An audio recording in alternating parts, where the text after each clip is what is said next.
المحامد الزكية لله عز وجل،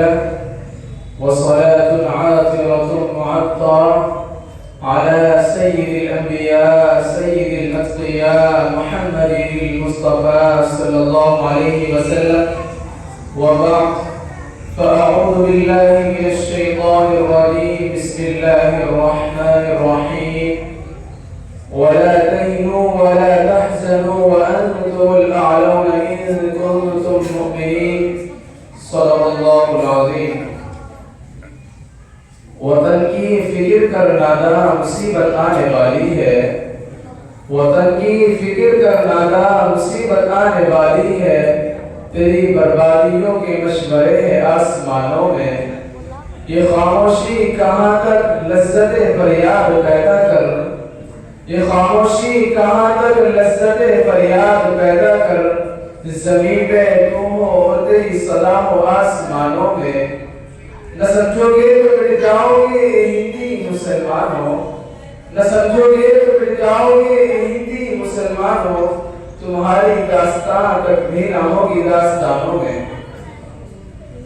حضرات، اساتذہ کرام اور معزز رفقا، آج جب ہم تاریخ کے اوراق پڑھتے ہیں اور ہماری نگاہیں جب اپنے اسلام کی قربانیوں پر پڑتی ہے تو ہماری روح دل اٹھتی ہے، ہمارے روح کے کھڑے ہو جاتے ہیں، بدن لرز اٹھتا ہے، دل کانپنے اور دھڑکنے لگتا ہے، زبانیں گم اور آنکھیں اشکبار ہو جاتی ہیں کہ وہ ہندوستان جس کی آزادی کے خاطر مسلمان بحرین آشنائے ساحل میں کود پڑے اور مولوں سے کھیلتے ہوئے مزدار تک جا پہنچے تھے اور بے پناہ قربانیوں کی رئیس کو پروان چڑھایا تھا، آج مسلمانوں کی اور کامش کو اس سے بلا دیا جا رہا ہے۔ وہ ملک جس کی آزادی کے خاطر مسلمانوں نے خالد دشمن کو چنا تھا، وہی آج مقتل کی شکل میں تیار کھڑا ہے۔ وہ دھرتی جس پر مسلمانوں نے پانی کی طرح اپنا خون بہایا تھا، وہی آج ظلم و ستم اور جور و جبر کا تختہ مشق بنی ہوئی ہے۔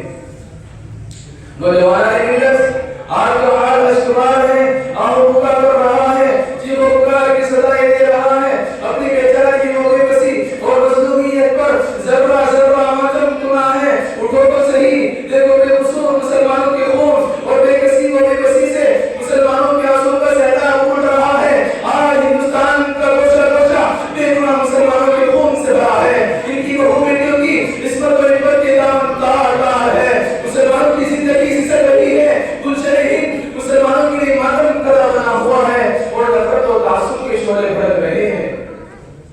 اس کے پس پردہ ہم دیکھ کرتے ہیں کہ دشمنان اسلام کا عقیدہ ہے اگر مسلم قوم کو ختم کیا جا سکتا ہے تو سب سے پہلے اس کے مذہب و شعائر کی بے اختیاری کرنی ہوگی۔ انہیں معلوم ہے کہ مسلمان جب تک آزادی کے ساتھ اپنے مذہبی دین کے انجام دیں گے اس وقت تک کوئی بھی سو طاقت ان مسلمانوں کو زیر نہیں کر سکتی۔ انہیں مسلمانوں کی دین کو تیرا افراد کی جماعت کا ہزاروں کے مقابلے میں ڈٹ جانا یاد ہے، انہیں مٹھی پر مسلمانوں کا یہودیوں کے مقابلے میں ڈٹ جانا یاد ہے، انہیں مسلمانوں کا انگریزوں کے مقابلے میں ڈٹ جانا یاد ہے، انہیں معلوم